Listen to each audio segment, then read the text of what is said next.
ഈ ലോകം ദുഷ്ടന്റെ അധീനതയിൽ കിടക്കുമ്പോൾ, അന്ധകാരങ്ങൾ ഈ ലോകത്തിൽ അതിശക്തമായി തേർവാഴ്ച നടത്തുമ്പോൾ, കുടുംബങ്ങളെ ഇരുട്ടുകൾ മൂടിപ്പിടിക്കുമ്പോൾ, തലമുറകളെ, അടുത്ത ജനറേഷൻസിനെ ഇരുട്ട് മൂടിപ്പിടിക്കുമ്പോൾ, വ്യക്തി ജീവിതങ്ങളെ ഇരുട്ട് മൂടിപ്പിടിക്കുമ്പോൾ, ഇരുട്ടിനെ തോൽപ്പിക്കുവാൻ വെളിച്ചത്തിന് മാത്രമേ കഴിയുകയുള്ളൂ.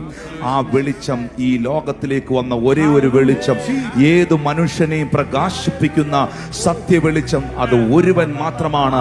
അത് ഞാൻ പ്രസംഗിക്കുന്ന കർത്താവായ യേശു ക്രിസ്തുവാണ്. എന്താണ് ഇരുളിന്റെ പ്രത്യേകത? ഡൈനിങ് ടേബിളിനകത്ത് പലഹാരങ്ങളും ഫ്രൂട്ട്സും ഒത്തിരി നന്മകളും നിറച്ചു വെച്ചിട്ട്, അല്ലെങ്കിൽ നിങ്ങൾക്കായി പല ഗിഫ്റ്റുകൾ ആ റൂമിൽ വെച്ചിട്ട്, ആ മുറി നിറയെ കൂരിരുട്ട് ബാധിച്ചു നിൽക്കുമ്പോൾ നിങ്ങളെ ആ മുറിക്കകത്ത് കയറ്റിവിട്ടാൽ നിനക്കൊരുക്കിയിരിക്കുന്നതൊന്നും നിനക്ക് കാണുവാൻ കഴിയുകയില്ല, മുൻപോട്ട് പോകാൻ കഴിയത്തില്ല. എപ്പോഴും ഇരുട്ടിന്റെ പ്രശ്നം, ഇരുട്ട് നമ്മുടെ വേഗത കുറയ്ക്കും. പെട്ടെന്ന് വീട്ടിൽ നിൽക്കുമ്പോൾ കറണ്ട് പോയാൽ പെട്ടെന്ന് നമ്മുടെ വേഗത കുറയും, നമ്മളെ സ്ലോ ആക്കും. എന്നാൽ ഒരു ടോർച്ച് കത്തിക്കുമ്പോൾ നമ്മുടെ കാലിന്റെ വേഗത വർദ്ധിക്കുവാനിടയായി തീരും. ആത്മാവ് ചിലരോട് പ്രവചിക്കുന്നു, നിന്നെ സ്ലോ ഡൗൺ ആക്കി കളഞ്ഞ, നിന്റെ വേഗതകളെ കുറച്ചു കളഞ്ഞ, നിന്റെ ജീവിതത്തിന്റെ വേഗതകളെ കുറച്ചു കളഞ്ഞ എല്ലാ ഇരുട്ടുകളും യേശുവിന്റെ നാമത്തിൽ മാറിപ്പോ.